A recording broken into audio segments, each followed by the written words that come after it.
Video में Bihar police का practice set में दोस्तों 7 देखने वाले हैं। और इससे पहले का प्रैक्टिस सेट आप नहीं देखे हैं तो हमारा यूट्यूब चैनल पर प्लेलिस्ट बनाकर डाल दिया गया है, वहाँ से आप लोग देख सकते हैं। और यह दोस्तों टोटल इसमें क्वेश्चन की संख्या 100 दिया गया है, तो इसमें दोस्तों शुरू से लेकर लास्ट तक वीडियो तक बने रहेगा, क्योंकि सभी क्वेश्चन एग्जाम की दृष्टि से बहुत ही महत्वपूर्ण है। क्वेश्चन नंबर पहला बोल रहा है कि असत्य कथन को चयन कीजिए। असत्य कथन दोस्तों मतलब गलत का चयन करना है। ऑप्शन ए बोलता है कि गृहस्थ जीवन व्यतीत करते हुए बौद्ध धर्म अपनाने वाले को उपासक कहा जाता है। याद ये सही है दोस्तों, जो गृहस्थ जीवन व्यतीत करता है और बौद्ध धर्म को अपनाने वाले को उपासक कहा जाता था। नेक्स्ट है कि बौद्ध धर्म को प्रचार के लिए जिन्होंने संन्यास ग्रहण किया उन्हें भिक्षुक कहा गया था। ये भी सही है दोस्तों, यानी कि उन्हें भिक्षुक कहा गया था, ये भी सही है। फिर बोला कि बौद्ध संघ में प्रविष्ट होने का उपसंपदा भी कहा जाता था। बिल्कुल सही है दोस्तों, बौद्ध संघ में जो प्रविष्ट होने को उपसंपदा कहा जाता था। और बौद्ध संघ में सम्मिलित होने वाले के लिए न्यूनतम आयु की सीमा 18 वर्ष की गई थी, जो कि दोस्तों बिल्कुल गलत है। तो यह कथन आपका दोस्तों ऑप्शन डी जो है यह आपका असत्य है, इसलिए ऑप्शन डी आपका राइट हो जाएगा, क्योंकि दोस्तों असत्य को पहचान करना था। नेक्स्ट है कि किस संगम साहित्य में कावेरी पट्टन के कोवलन इसकी पत्नी कनगी एवं नर्तकी माधवी की प्रेम कहानी का वर्णन मिलता है। तो ये दोस्तों मिलता है, हमको याद रखना है, शिल्पाधिकारम पुस्तक में। कौन सी पुस्तक? तो शिल्पाधिकारम पुस्तक में। नेक्स्ट है क्वेश्चन नंबर 3, बोल रहा है कि ऐसी भूमि जो जंगली होती है उसे गुप्त काल में क्या कहा जाता था। तो दोस्तों जो भूमि आपको जंगली होती थी ना, तो उसे गुप्त काल में अपरहत कहा जाता था। याद रखना है अपरहत, ऑप्शन ये आपका राइट हो जाएगा।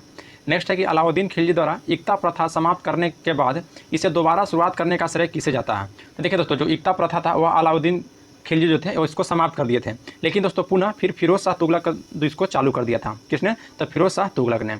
नेक्स्ट है कि अकबर के दक्षिण भारत अभियान के समय में चांद बीबी निम्न में से किस देश की शासका थी। तो चांद बीबी जो शासका थी दोस्तों वह दौलताबाद की थी। याद रखना है चांद बीबी कहाँ के शासक थे, तो दौलताबाद को। तो ऑप्शन नंबर 5 का दोस्तों ऑप्शन सी आपका राइट हो जाएगा। नेक्स्ट क्वेश्चन पाते हैं, क्वेश्चन नंबर आपका 6। ध्यान दीजिएगा, क्वेश्चन 6 क्या कर रहा है।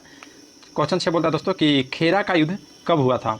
तो खेरा के युद्ध दोस्तों याद रखना है, यह आपका 1707 ईस्वी में हुआ था। खेरा के युद्ध दोस्तों 1707 ईस्वी में हुआ था, तो ऑप्शन नंबर बी आपका राइट हो जाएगा। नेक्स्ट क्वेश्चन है क्वेश्चन नंबर आपका 7।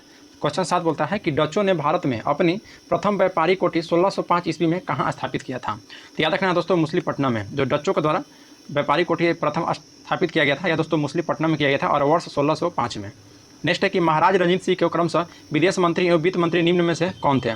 तो जो महाराज रंजीत से दोस्तों उनको विदेश मंत्री फकीर अजीजुद्दीन थे और वित्त मंत्री दोस्तों आपको दीनानाथ थे, यानी कि ऑप्शन नंबर बी आपका राइट हो जाएगा। नेक्स्ट है क्वेश्चन नंबर 9। देखिए क्वेश्चन 9 कह रहा है कि वेलेजली की सहायक संधि को स्वीकार करने वाला प्रथम कोई था। तो याद रखना दोस्तों, जो सहायक संधि था वह लॉर्ड वेलेजली के द्वारा लाया गया था और प्रथम राज था दोस्तों जो कि स्वीकार किया था वह आपका हैदराबाद। कौन? तो हैदराबाद, याद रखिएगा। नेक्स्ट है कि असहयोग आंदोलन की पुष्टि भारतीय राष्ट्रीय कांग्रेस के किस अधिवेशन में किया गया था। तो 1920 का दोस्तों जो नागपुर अधिवेशन हुआ था, याद रखना है, उसी में असहयोग आंदोलन का किया गया था पारित। तो ऑप्शन ए आपका राइट हो जाएगा, 10 का ऑप्शन नंबर ए। नेक्स्ट है कि निम्न में से किस संस्था की स्थापना 1887 में नहीं हुआ था। देव समाज। तो देखिए दोस्तों, देव समाज की स्थापना 1875 में हुआ है। बेलूर मठ की भी स्थापना 1875 में हुआ है। शारदा सदन, देखिए शारदा सदन की स्थापना दोस्तों वर्ष 1875 में नहीं हुआ है, इसलिए ऑप्शन सी आपका राइट हो जाएगा दोस्तों। और इंडियन नेशनल सोशल कॉन्फ्रेंस का भी आपको 1875 में हुआ है। नेक्स्ट है कि असत्य मिलान का चयन कीजिए। एक तरफ दोस्तों राजवंश दिया गया है और एक तरफ आपका संस्थापक दिया गया है। तो बोला दोस्तों कारकोट वंश के दोस्तों संस्थापक दुर्लभ वर्धन थे, जो कि बिल्कुल सही है।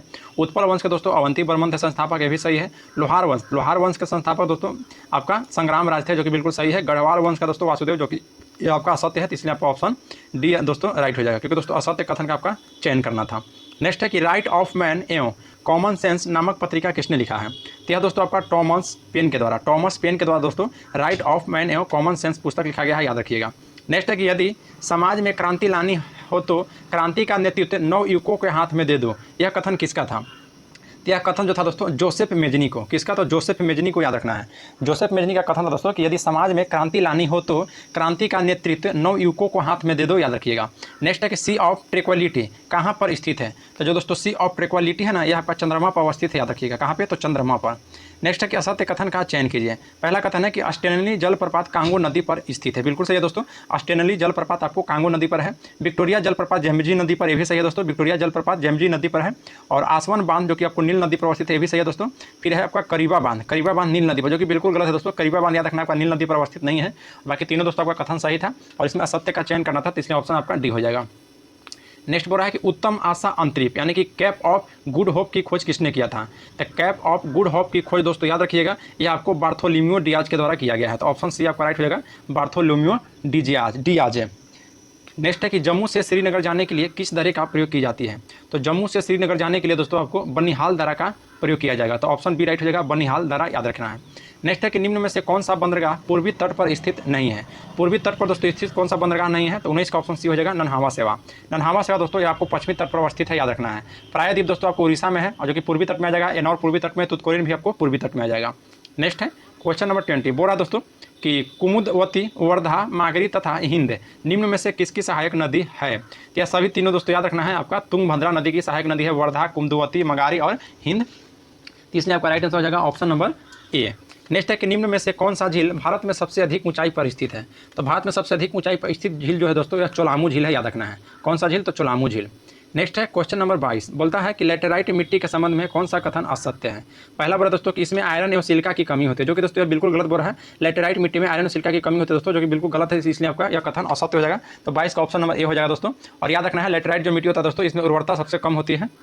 और दोस्तों लेटेराइट मिट्टी में केओलिन के कारण इसका रंग सफ़ेद होता है। और यह लेटेराइट जो मिट्टी है चाय, इलायची एवं काजू की खेती के लिए दोस्तों उपयुक्त होती है। नेक्स्ट है कि निम्न में से कौन सा लौह इस्पात कारखाना दूसरी पंचवर्षीय योजना के समय स्थापित नहीं हुआ था। तो दूसरी पंचवर्षीय योजना के समय दोस्तों कौन सा कारखाना आपको स्थापित नहीं हुआ था। तो बोकारो जो स्टील प्लांट है दोस्तों उसको याद रखना है, यह आपको दोस्तों द्वितीय पंचवर्षीय योजना के समय में स्थापित नहीं हुआ था। लेकिन दोस्तों भिलाई इस्पात संयंत्र, आपको रावल किला दोस्तों और दुर्गापुर, यह तीनों दोस्तों याद रखना है दूसरी पंचवर्षीय योजना के समय में ही स्थापित हो गया था। नेक्स्ट है कि निम्न में से कौन सी परियोजना कर्नाटक राज्य में स्थित है। तो देखिए कर्नाटक राज्य में कह रहा है दोस्तों, तो जो ऑप्शन सी दिया गया है पूर्णा परियोजना, याद रखना है यह आपका कर्नाटक राज्य में है। पूर्णा परियोजना कर्नाटक में पूर्णा परियोजना नहीं है दोस्तों, बाकी पोचमपाद आपका कर्नाटक में है, मालप्रभा कर्नाटक में है और भद्रा परियोजना ये तीनों दोस्तों आपका कर्नाटक में है। नेक्स्ट है क्वेश्चन नंबर 25, बुरा कि वासी जनजाति किस राज्य या केंद्र शासित प्रदेश में पाए जाते हैं। तो वासी जो जनजाति होता है दोस्तों वो आपको लक्षद्वीप में पाया जाता है, याद रखना है वासी जनजाति लक्षद्वीप में। नेक्स्ट है कि किसका मिलान गलत है। पहला है तो कह रहा है दोस्तों कि अन्य आकस्मिकताओं में राष्ट्रपति के कृत्यों का निर्वहन यह अनुच्छेद 70 में किया गया है, बिल्कुल सही दोस्तों अनुच्छेद 70 में किया गया है। फिर है कि राष्ट्रपति का क्षमादान की शक्ति अनुच्छेद 72 में किया गया है, ये भी सही है, याद रखना है जो राष्ट्रपति का क्षमादान की शक्ति होता है दोस्तों वो अनुच्छेद 72 में किया गया है। और राष्ट्रपति जो क्षमादान शक्ति होता है दोस्तों याद रखना है यह मृत्युदंड को भी आपको माफ कर सकता है।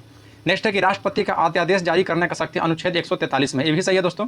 नेक्स्ट है कि राष्ट्रपति उच्चतम न्यायालय से परामर्श अनुच्छेद 141, जो कि बिल्कुल गलत है दोस्तों, अनुच्छेद 143 में है, तो यह आपका गलत हो जाएगा। तो इसलिए ऑप्शन नंबर डी हो जाएगा दोस्तों, यह आपका मिलान गलत है।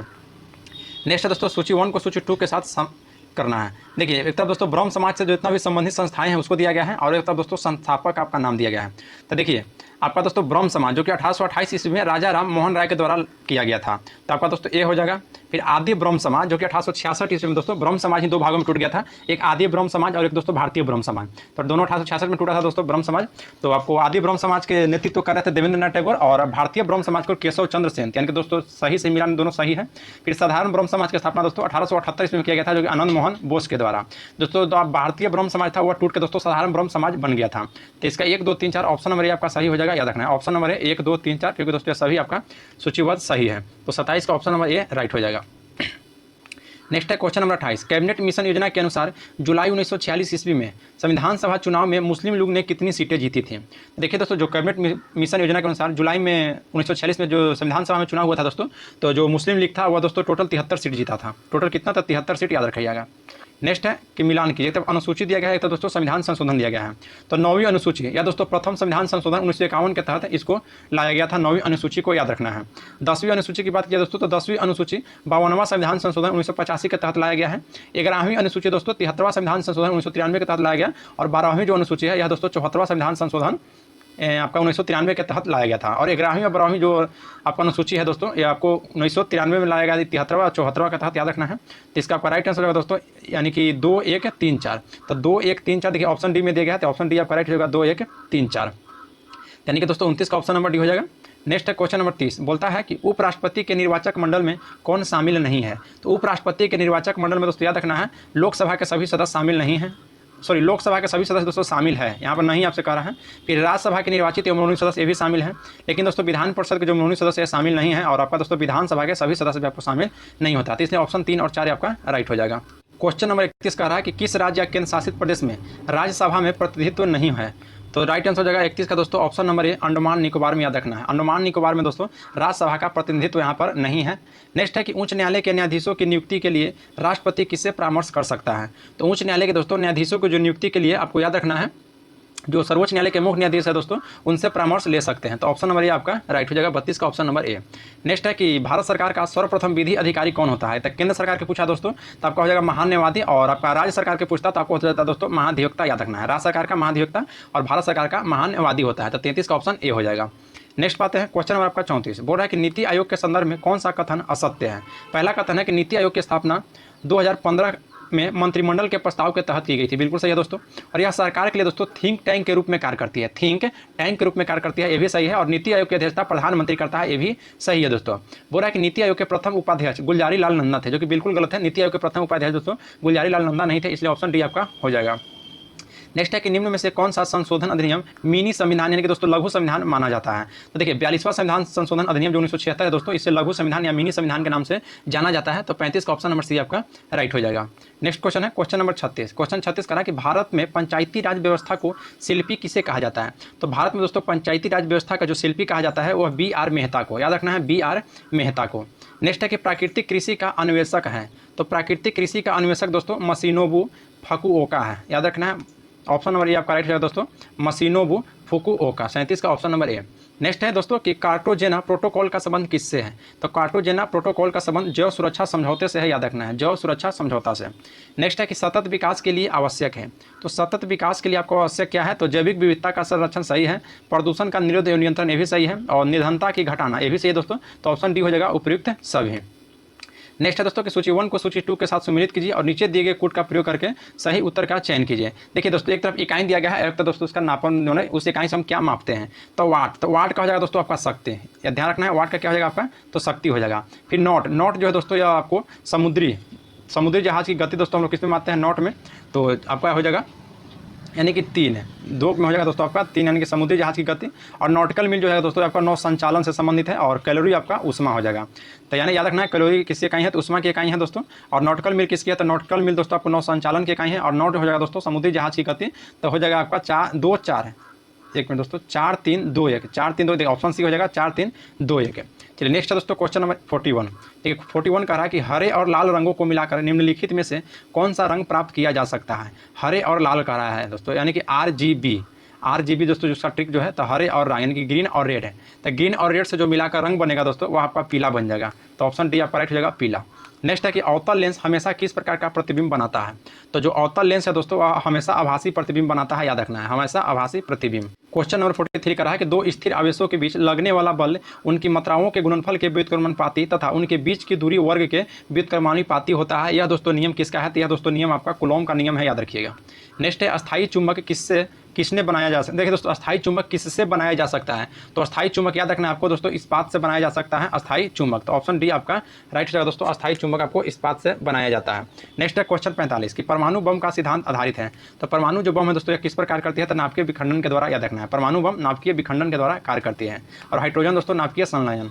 नेक्स्ट है कि मिनी माता रोग निम्नलिखित में से किसके सेवन से होता है दोस्तों। तो मिनी माता जो रोग होता है दोस्तों ये आपका मरकरी यानी कि पारा के सेवन से होता है। तो ऑप्शन बी आपका राइट होगा दोस्तों, ऑप्शन नंबर बी। नेक्स्ट है कि WW यानी कि वर्ल्ड वाइड वेब के आविष्कारक किसे माना जाता है। दोस्तों आपको यहाँ पर याद रखना है WW का पूरा नाम होता है वर्ल्ड वाइड वेब, और इसके आविष्कारक जो है दोस्तों याद रखिएगा आपको ऑप्शन सी हो जाएगा टिन बर्नर्स ली थे। तो ऑप्शन सी है टिन बर्नर्स ली। नेक्स्ट है कि 2 या 2 से अधिक तत्वों की मात्रा के विचार से एक निश्चित अनुपात में संयोग करने से बना पदार्थ क्या कहलाता है। तो याद रखना दोस्तों यौगिक कहलाता है। 2 या 2 कहेगा तो यौगिक हो जाएगा। नेक्स्ट है कि यूरेनियम 92-238 में न्यूट्रॉनों की संख्या क्या होगी। तो यूरेनियम 92-238 में दोस्तों जो न्यूट्रॉनों की संख्या आपसे पूछ रहा है तो न्यूट्रॉनों की संख्या दोस्तों 146 हो जाएगी। दोनों को अंतर निकाल दीजिएगा दोस्तों तो आपका 146 आएगा, यही आपको न्यूट्रॉन की संख्या हो जाती है। नेक्स्ट है कि निम्न में से किसके उत्सर्जन से समभारी का निर्माण होता है। तो याद रखना है दोस्तों आपको जो बीटा किरण होता है, बीटा किरण के उत्सर्जन से समभारी यानी कि आइसोभार का निर्माण होता है, आइसोभार का। नेक्स्ट है मीथेन अणु में है। तो मीथेन अणु में दोस्तों याद रखना है एकल संयोजक बंधन होता है, मीथेन अणु में एकल संयोजक बंधक। नेक्स्ट है कि तत्व के भौतिक और रासायनिक गुण उनकी परमाणु संख्या के आवर्त फलन होते हैं। यह नियम दोस्तों किसने प्रतिपादित किया था। तो यह नियम आपको मोस्ले साहब ने प्रतिपादित किए थे, याद रखिएगा। नेक्स्ट है दोस्तों कि पुष्पी पादपों को किस में रखा जाता है। तो जो पुष्पी पादप है दोस्तों उसको याद रखना आपको फेनरोगेम्स किस में रखा जाता है दोस्तों, तो फेनरोगेम्स में। तो ऑप्शन नंबर बी आपका राइट हो जाएगा। नेक्स्ट है कि जड़ें विकसित होते हैं, तो जो जड़ें विकसित होते हैं दोस्तों वह किस में होते हैं, तो मूलांकुर से होते हैं। जड़ें विकसित यानी कि रूट हो जाएगा दोस्तों, मूलांकुर से होते हैं। नेक्स्ट है कि 5 जगत वर्गीकरण किसने दिया था, तो देखिए 5 जगत वर्गीकरण दोस्तों व्हिटकर साहब ने दिए थे, जो कि ऑप्शन नंबर ए आपका राइट हो जाएगा। 5 जगत का वर्गीकरण व्हिटकर साहब दिए थे दोस्तों। और जो हेकले थे दोस्तों यह 3 जगत का वर्गीकरण किए हैं। और कैरोलस लिनियस जो है दोस्तों ये आपको 2 जगत का वर्गीकरण किए हैं, याद रखना है तीनों शब्द। हेकले 3 जगत का वर्गीकरण, लिनियस दोस्तों जो द्वि जगत का वर्गीकरण, और व्हिटकर साहब जो थे दोस्तों RH व्हिटकर, या 5 जगत का वर्गीकरण किए हैं। नेक्स्ट है कि कोशिका के भीतर श्वसन का केंद्र होता है, तो माइटोकॉन्ड्रिया में। कोशिका के भीतर दोस्तों जो श्वसन का केंद्र होता है वो आपको माइटोकॉन्ड्रिया में होता है। क्वेश्चन नंबर 57 बोलता है कि अग्नि निर्जा रोग किससे संबंधित है, तो अग्नि निर्जा जो रोग है दोस्तों ये आपको सेब में देखने के लिए मिलेगा, तो ऑप्शन ए आपका राइट हो जाएगा। नेक्स्ट है दोस्तों कि पार्श्व विभाज्योतक उत्तरदायी होता है, तो जो पार्श्व विभाज्योतक होता है दोस्तों वह मोटाई के वृद्धि के लिए, तो 58 का आपका राइट आंसर दोस्तों ऑप्शन नंबर बी, मोटाई की वृद्धि के लिए पार्श्व विभाज्योतक यानी कि दोस्तों लेटरल मेरिस्टेमेटिक। अगर लंबाई के लिए आपको कहता दोस्तों तो लंबाई का हो जाता है शीर्ष विभाज्योतक यानी कि दोस्तों एपिकल मेरिस्टेमेटिक, तो ऑप्शन इसका बी आपका राइट हो जाएगा। क्वेश्चन नंबर 59 का ध्यान रखना है कि जेली फिश किस संघ का उदाहरण है, तो जो जेली फिश है दोस्तों वह निडेरिया संघ का उदाहरण है, तो ऑप्शन सी आपका राइट हो जाएगा निडेरिया। क्वेश्चन नंबर 60 बोल रहा है दोस्तों कि शरीर में हीमोग्लोबिन का कार्य है, तो शरीर में हीमोग्लोबिन का कार्य क्या है दोस्तों, तो ऑक्सीजन का परिवहन करना। किसका कार्य है, तो ऑक्सीजन का परिवहन करना, ऑप्शन नंबर ए आपका राइट हो जाएगा। नेक्स्ट है कि विटामिन ई का रासायनिक नाम क्या है, तो विटामिन देखिए दोस्तों टिक हम आपको बताए थे, अगर रेगुलर आप दोस्तों यहाँ पर सेट मार रहे होंगे तो आपको याद होगा, रथ पर एक ट्रॉफी हम बताए थे, ट्रिक रथ पर एक ट्रॉफी, तो रथ से दोस्तों रेटिनॉल जो कि ए से हम स्टार्ट किए थे और विटामिन के तक हम आपको बताए थे। तो आपको यहाँ विटामिन ई का पूछ रहा है दोस्तों, तो 61 का दोस्तों ऑप्शन डी हो जाएगा आपको टेकोफेरॉल। टेकोफेरॉल यानी कि ऑप्शन नंबर डी याद रखना है, टेकोफेरॉल। नेक्स्ट है दोस्तों कि अस्थि एवं पेशियों को आपस में जोड़ता है, तो अस्थि और पेशियों को आपस में कौन जोड़ता है दोस्तों, तो 62 का ऑप्शन बी आपका राइट होगा दोस्तों, टेंडन। हम दोस्तों आपको इसका ट्रिक क्या बताए थे, तो MAT याद रखना है, यानी कि मास टू अस्थि, तो मास टू अस्थि दोस्तों वही बोल रहा है यहाँ पे, पेशिया को दोस्तों मांसपेशी बोल सकते हैं, और अस्थि यानी कि ए से अस्थि हो जाएगा, और टेंडन जो टी हो जाएगा दोस्तों यह टेंडन हो जाएगा। नेक्स्ट है दोस्तों कि निम्नलिखित में से कौन सा प्रथम लेफ्टिनेंट जनरल बने थे, प्रथम लेफ्टिनेंट जनरल दोस्तों कौन बने थे, तो राइट आंसर हो जाएगा ऑप्शन नंबर सी दोस्तों, पुनीत अरोड़ा। पुनीत अरोड़ा जो थे या प्रथम लेफ्टिनेंट जनरल बने थे। नेक्स्ट है कि निम्नलिखित में से कौन सा अंतर्राष्ट्रीय सीमा रेखा रूस एवं फिनलैंड के बीच सीमा साझा करता है, तो रूस और फिनलैंड के बीच, देखिए मैकमोहन रेखा जो दोस्तों भारत और चीन के बीच है, रेड क्लिफ रेखा दोस्तों भारत और पाकिस्तान के बीच है, ड्रोन रेखा जो दोस्तों भारत और अफगानिस्तान के बीच है, तो बस ये आपको दोस्तों मेन रहीम रेखा, तो यही आपका आंसर हो जाएगा, रूस और फिनलैंड के बीच मेन रहीम रेखा है दोस्तों, तो 64 का ऑप्शन बी हो जाएगा।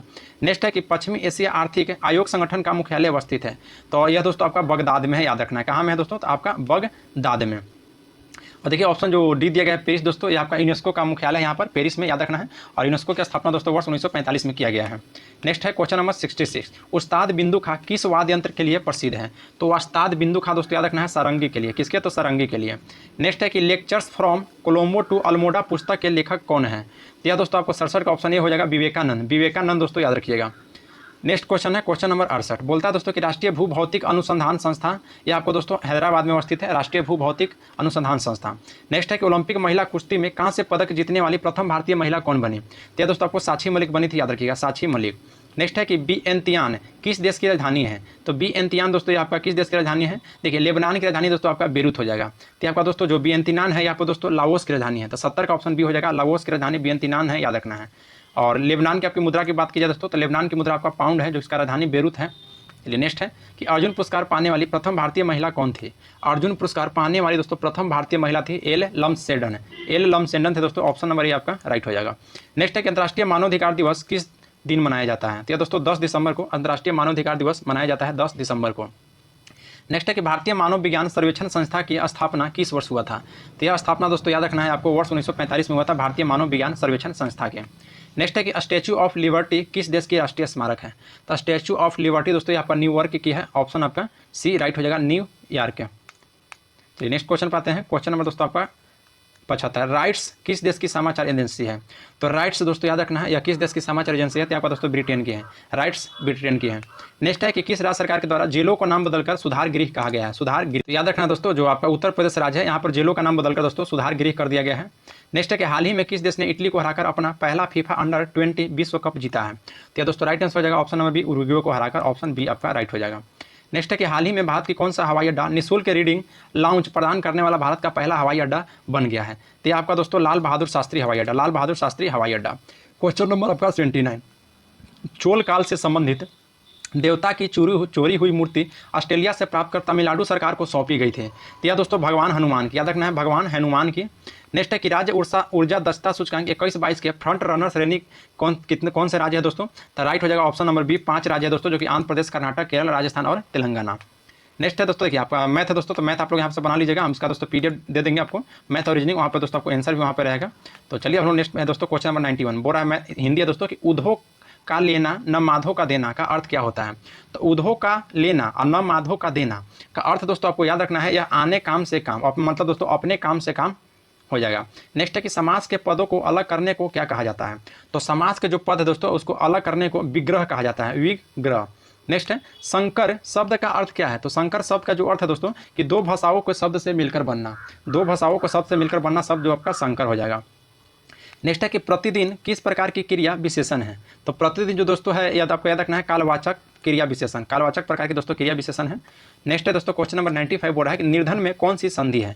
देखिए निर्धन में दोस्तों जो आपका संधि की बात की जाए दोस्तों तो विसर्ग संधि हो जाएगा, निर्धन में आपका विसर्ग संधि हो जाएगा। तो ऑप्शन नंबर बी आपका राइट हो जाएगा, याद रखिएगा। देखिए दोस्तों इस टोटल 100 क्वेश्चन था, आपको पीडीएफ भी दिया जाएगा, तो टोटल दोस्तों 100 क्वेश्चन का ही दिया जाएगा। तीसरे दोस्तों डिस्क्रिप्शन में टेलीग्राम का लिंक दिया गया है, वहाँ से आप ज्वाइन हो जाइए, और दोस्तों इसको आपको ग्रुप में भी शेयर कीजिए अपने दोस्तों के साथ, ताकि वो भी दोस्तों सेट का लाभ उठा सकें। तो चलिए दोस्तों आज के लिए इतना ही, मिलते हैं आपसे नेक्स्ट क्लास में। और वीडियो आप लोग अच्छा लगा तो लाइक जरूर कीजिएगा, और आप हमारे यूट्यूब चैनल पर पहली बार हैं तो चैनल को सब्सक्राइब कीजिए और बेल आइकन को प्रेस कर दीजिए। मिलते हैं आपसे नेक्स्ट क्लास में। जय हिंद दोस्तों।